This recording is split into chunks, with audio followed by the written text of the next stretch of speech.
Ada kembali di Istindo Today, pemirsa. Wakil Gubernur Banten Dimyati Natakusumah menyegel lokasi tambang pasir yang berada di Kecamatan Cibadak, Lebak, Banten. Penyegelan dilakukan setelah banyaknya keluhan masyarakat terkait aktivitas tambang pasir yang membuat jalan rusak dan membahayakan pengendara.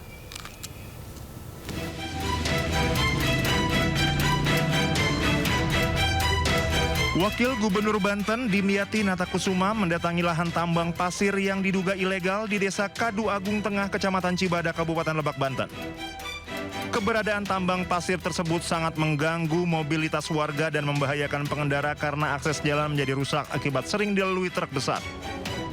Selain merusak akses jalan, keberadaan tambang tersebut juga menimbulkan kemacetan di arah pintu tol Serang Panimbang akibat parkir liar truk pengangkut pasir di sekitar lahan tambang yang hanya berjarak 150 meter di tepi jalan. Dalam sidak kali ini, Wakil Gubernur bersama rombongan langsung memasang garis polisi di area galian dan meminta kegiatan tambang dihentikan selamanya. Ternyata lahan ini, lokasi tambang ini tapi dan tidak berizin. Kalau berizin pun kami akan cabut izinnya. Tapi karena tidak berizin, maka kami minta semua aktivitas stop. Kalau tidak, ya kami akan tempuh jalur pidana. Wakil Gubernur Banten meminta Polda Banten segera melakukan penyelidikan terhadap aktivitas penambangan pasir tersebut. Dari Lebak, Banten, Iskandar Nasution, iNews melaporkan. Pemirsa, Presiden Prabowo Subianto menghadiri rangkaian KTT ke-47 ASEAN di Kuala Lumpur, Malaysia. Pada penyelenggaraan KTT kali ini tidak hanya mencakup KTT ASEAN saja, tetapi juga KTT sejumlah mitra ASEAN.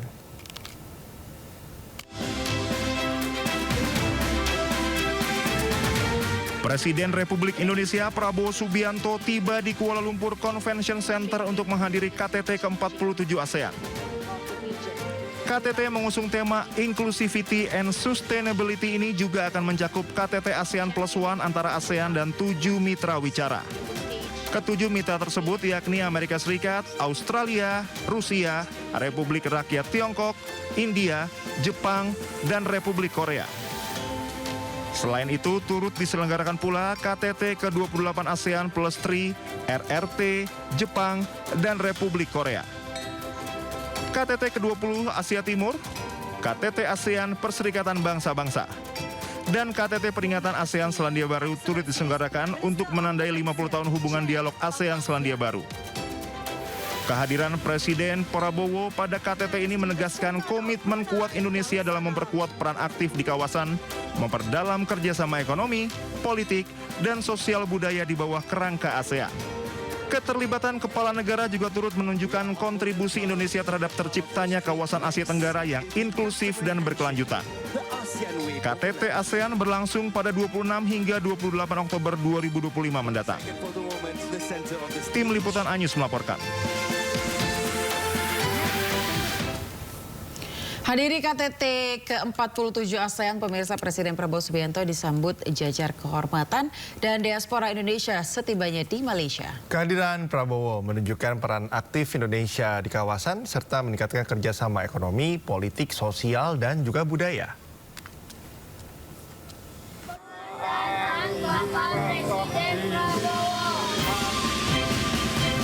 Presiden Prabowo Subianto tiba di Pangkalan Udara Tentara Udara di Raja Malaysia di Selangor, Malaysia, Sabtu malam. Prabowo langsung disambut Menteri Pertahanan Malaysia, Datuk Seri Muhammad Khalid Nurdin, dan Wakil Duta Besar RI untuk Malaysia.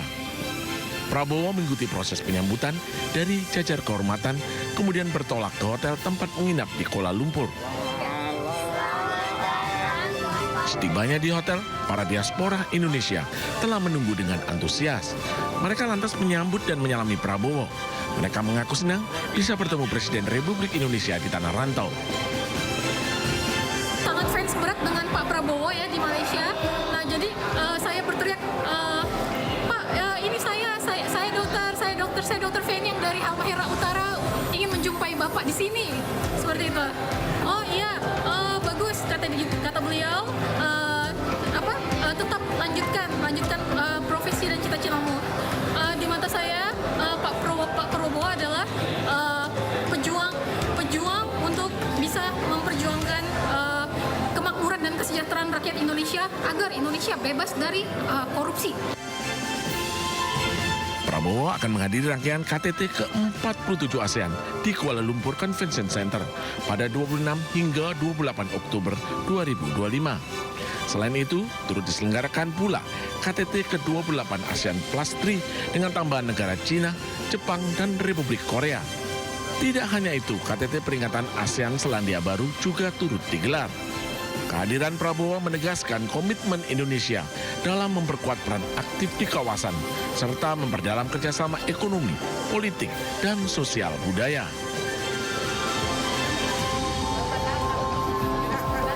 Ya, Ayah dan pemirsa, kembali di Sindo Today. Kita ke informasi olahraga ini, Ayah, di mana PSSI memastikan masih menggodok calon pelatih timnas Indonesia menggantikan Patrick Kluivert. Ya, Ketua Umum PSSI Erick Thohir menegaskan belum memutuskan apapun termasuk nama pelatih sementara untuk skuad Garuda.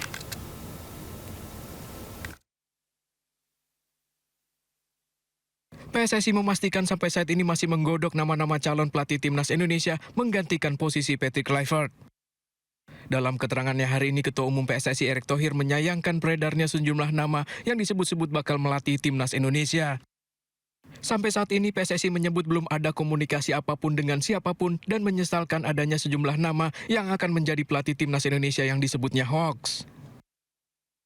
Sangat prihatin gitu teman-teman media. Dan saya yakin teman-teman media di sini bukan bagian dari itu. Karena saya yakin kalian punya check and balance. Bukan media yang masuk kategori hanya menyebarkan hoax. Yang tadi saya udah bilang. Tiba-tiba Van Gaal lah seakan-akan. Tiba-tiba Frank de Boer lah seakan-akan. Nggak ada gitu. Dan percayalah kepada kami, inilah hubungan yang harus baik gitu.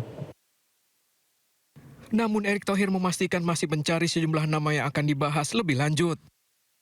Serta menyatakan untuk sementara ini belum ada penunjukan pelatih ataupun pelatih sementara untuk skuad Garuda. Jadi jelas saya sudah bertemu Pak Sumarji, saya bicara sama Technical Director, by phone, Pak Sekjen kita ketemu. Bahwa untuk kepelatihan, ya kita nanti BTN, TD akan searching calon-calonnya siapa. Lalu nanti dilaporkan ke Ketua Umum. Ya, Ketua Umum akan adakan rapat exco. Erick Thohir juga memastikan sampai saat ini PSSI belum memilih nama-nama kandidat baru calon pelatih timnas Indonesia karena ada banyak hal yang menjadi pertimbangan sebelum menunjuk pelatih baru. Dari Jakarta, Tim Liputan iNews melaporkan. Ya, gimana ya, kita berharap semoga tidak hanya monorail saja, namun juga nanti seluruh jalanan yang ada di Jakarta yang membahayakan, yang gak kelar-kelar, cepat diselesaikan oleh pemerintah Provinsi Jakarta. Itu perlu keseriusan dan juga komitmen yang tinggi dan juga jelas dari pemerintah ya. Ini kita juga ke informasi berikutnya yang tadi kita bahas, ada gebrakan-gebrakan yang sangat ini ya, sangat apa ya? Memberikan angin segar kepada masyarakat Indonesia. Out of the box out of the box, di mana Menteri Keuangan Purbaya Yudi Sadewa mengaku menggunakan jasa hacker atau pertas untuk membereskan masalah sistem Cortex. Iya, Purbaya menyebut para hacker yang direkrut ini berasal dari Indonesia dan memiliki reputasi global.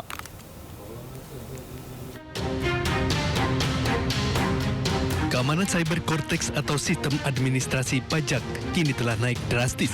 Dari sebelumnya diskor 30 kini menjadi 95+.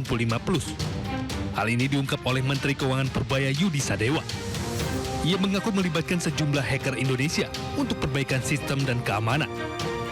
Ia pun memastikan data Cortex kini tak akan bisa diretas dan diperjualbelikan lagi. Kemarin kan ada data Cortex katanya dijual di luar ya. Ada yang bolong gitu. Sekarang hampir pasti udah nggak bisa lagi. Dan kita juga udah panggil hacker kita yang jago-jago, orang Indonesia ya, bukan orang asing, yang jago-jago. Anda jangan ngira loh, orang Indonesia tuh hackernya jago-jago banget. Di dunia juga ditakutin rupanya. Saya panggil yang ranking dunia itu, yang jagoan. Kita bayar sih. Bantuin saya, jadi sudah dites, sudah lumayan. Meski perbaikan sudah dilakukan oleh tim internal, Namun ada sejumlah bagian yang terikat kontrak dengan pihak vendor hingga Desember 2025, sehingga perbaikan keseluruhan tidak bisa dilakukan dalam waktu cepat. Purbaya pun optimis seluruh kendali sistem akan rampung pada Januari atau Februari 2026. Tim Liputan iNews melaporkan. Ya, pemirsa, Menteri Keuangan Purbaya Yudi Sadewa memberikan laporan terkait perkembangan terkini perbaikan Cortex seperti yang sudah dijanjikan. Menteri Keuangan Purbaya Yudi Sadewa mengatakan kendala pada Cortex Administration System tidak bisa diselesaikan dalam waktu singkat. Pihaknya telah menyelesaikan kendala-kendala yang bisa ditangani. Namun masih ada beberapa persoalan yang tidak bisa dibereskan karena masih ada kontrak dengan vendor.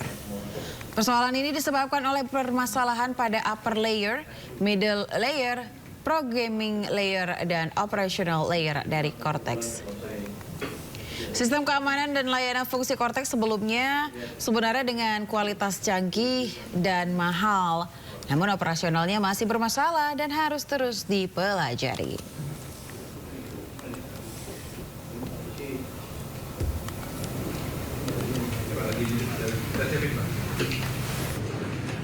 Jadi Cortex itu ada beberapa layer.